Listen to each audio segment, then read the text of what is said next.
Bon, nous revoilà pour la suite de la vidéo avec un effort fait pour cacher cette grosse touffe de cheveux.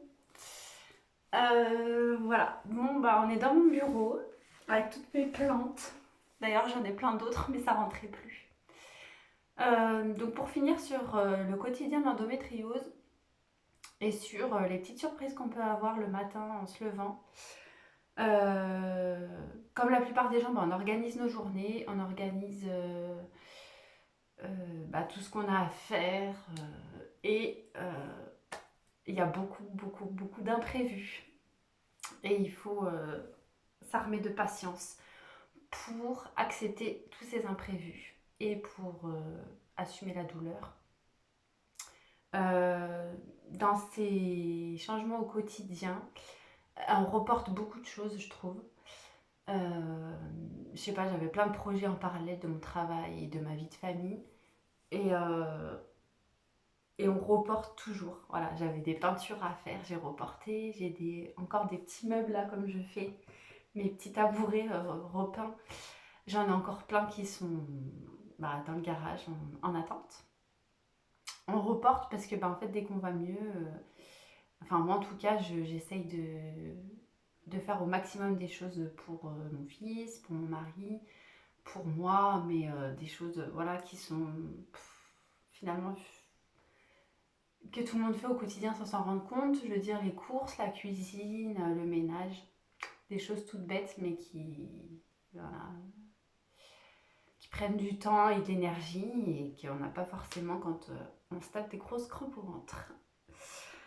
Voilà. Donc, pour finir la journée, ça va être l'heure de la sieste. Et reprendre des forces et voir si demain ça va mieux parce que j'ai commencé une nouvelle pilule qui est plus fortement dosée celle-ci et qui devrait éviter les saignements. Parce que le mois dernier j'étais sous l'Ilugé en continu. Ça m'avait été prescrit un peu en urgence, aux urgences à l'hôpital en fait, par la gynécologue que j'avais vue, qui n'était pas trop au clair sur la maladie. D'ailleurs, elle m'avait refait une écho où elle n'a pas vu la moitié des choses que j'avais, puisque après, avec le rendez-vous avec le chirurgien spécialiste de l'endométriose, il a revu qu'il y avait des lésions, enfin des endométriomes qui étaient présents et qu'elle n'avait pas vu à l'examen, quoi. Il y a ça aussi hein, dans le quotidien, c'est la difficulté à se faire diagnostiquer de façon précise. Certes, oui, ça y est, on m'a mis une étiquette, j'ai de l'endométriose, mais euh, de là à savoir précisément où il y en a, euh, et du coup, quel est le traitement le plus adapté, c'est encore aussi un chemin de croix, quoi. C'est vraiment... on a beau décrire les douleurs qu'on a, enfin moi je sais que la maladie elle a beaucoup évolué. En 2 ans, c'est passé de petits symptômes à des symptômes mais vraiment insupportables. Euh, voilà, les médecins sont pas toujours pour refaire des imageries. J'ai même encore vu aujourd'hui un chirurgien qui m'a absolument pas examinée. Alors, je ne sais pas pourquoi, mais il m'a quand même gardé 40 minutes dans son cabinet. On a parlé beaucoup de ce que j'avais comme symptômes, mais il n'est pas allé vérifier mon ventre. Donc, je suis un peu perplexe parce que enfin, le dernier examen vraiment clinique que j'ai eu, c'était avec l'autre chirurgien à la clinique du Val d'Ouest. Donc, c'était une échographie pelvienne. Non, c'est une échographie. Je sais pas, je me renseignerai, je sais plus ce qu'on a fait. Mais je pense qu'il y a d'autres choses à vérifier pour savoir vraiment où est-ce qu'il faut agir. Parce que moi, j'ai des douleurs aussi qui sont sous la côte. Et quand j'en parle au chirurgien là hier, il me dit que c'est un peu haut. Mais enfin, oui, peut-être. Mais moi, je sais pas. Je décris ce que je ressens. Donc, je sais pas si dans l'endométriose, c'est possible d'avoir des douleurs aussi hautes. Mais enfin, c'est le cas. Donc, peut-être qu'il aurait fallu faire un examen médical pour vérifier ce que c'est que cette douleur si localisée trop haut par rapport aux lésions de l'endométriose qui normalement ne sont pas ici, quoi. Voilà. Qu'est-ce que je voulais dire pour finir cette vidéo? Euh, je sais pas. C'est difficile parce qu'il y a vraiment beaucoup de choses à expliquer et à raconter. J'ai plusieurs thèmes de vidéos à venir, donc la préparation d'une vidéo pour présenter des lectures sur l'endométriose. Je pense que quand on a cette maladie ou n'importe quelle autre maladie, je pense, on a besoin d'informations sur le sujet, parce que la plupart du temps, on fait confiance à nos médecins. Et malheureusement, c'est comme dans tous les métiers. Parmi les boulangers, il y a des très mauvais boulangers comme d'excellents boulangers. Je pense que c'est pareil concernant les spécialistes de l'endométriose, parce que finalement, cette maladie, elle n'est même pas étudiée dans les cours de médecine. Donc, ça montre quand même une méconnaissance de la part du corps médical de cette maladie. Très peu de professionnels en ont vraiment une bonne connaissance, et même ceux qui en ont une bonne connaissance n'ont pas forcément la, la...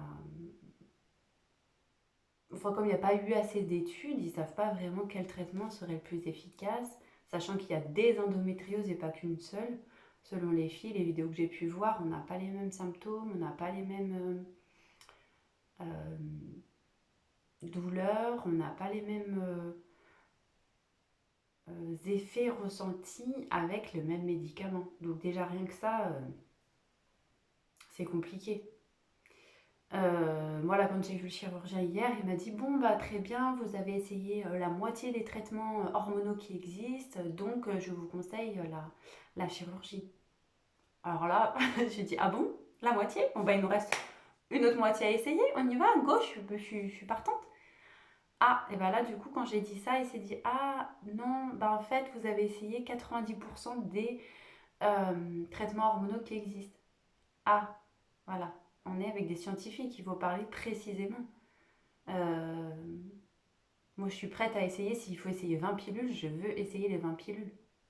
Avant de pouvoir se dire que la chirurgie est le dernier recours.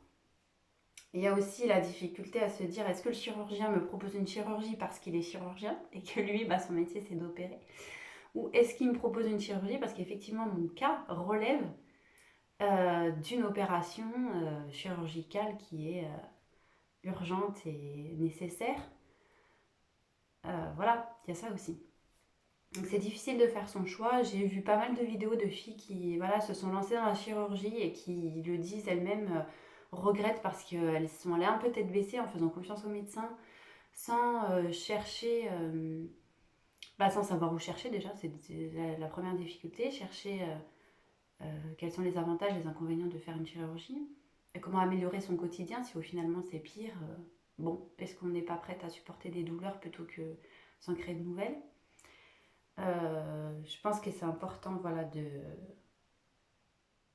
s'informer, de lire plusieurs témoignages. J'ai vraiment beaucoup de mal à trouver des témoignages positifs de filles qui vivent bien maintenant avec l'endométriose, qui ont amélioré leur quotidien. J'en trouve très très très très peu.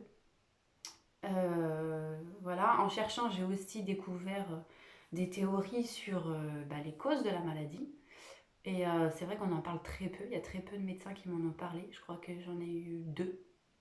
Donc une psychologue qui travaille dans le programme endométrise à la clinique du Val d'Ouest à Lyon, enfin à Écully, donc c'est juste à côté de Lyon. Et un autre médecin qui, elle, était médecin généraliste, qui s'est spécialisé en gynécologie et qui a fait des recherches et qui a assisté à des colloques sur l'endométriose parce que ça l'intéressait, et qui travaille maintenant au planning familial, dans un planning familial. Et c'est voilà, c'est une aussi qui m'a évoqué une des causes de la maladie. Je ferai une vidéo spécialement là-dessus. Le lien qu'il pourrait y avoir entre violence subie pendant l'enfance et le développement de la maladie. J'ai aussi, donc du coup, je me suis informée sur internet et j'ai trouvé une thèse qui expliquerait le lien entre des violences subies et l'endométriose. Donc il y a très très peu d'études en France qui ont été menées là-dessus, donc on n'a pas de résultats, on ne peut pas encore dire si aujourd'hui il y a un lien ou pas, mais en tout cas la question est posée et je trouve que c'est intéressant quand même d'y regarder de plus près, sachant qu'il y a une surreprésentation des femmes qui ont subi des agressions dans les patientes atteintes d'endométriose. Après, je pense que voilà, il n'y a pas qu'une seule cause peut-être. Les médecins parlent d'hérédité, de facteurs environnementaux. Donc je pense qu'il y a beaucoup de choses à chercher encore et que ça demandera du temps pour trouver des réponses. Ensuite, j'ai un... En fait, j'ai dit deux médecins, mais il y en a un troisième aussi qui m'a parlé de ça, hein, du lien entre des douleurs subies, enfin des douleurs, des violences subies euh, dans l'enfance et qui auraient des répercussions ensuite sur le développement de la maladie.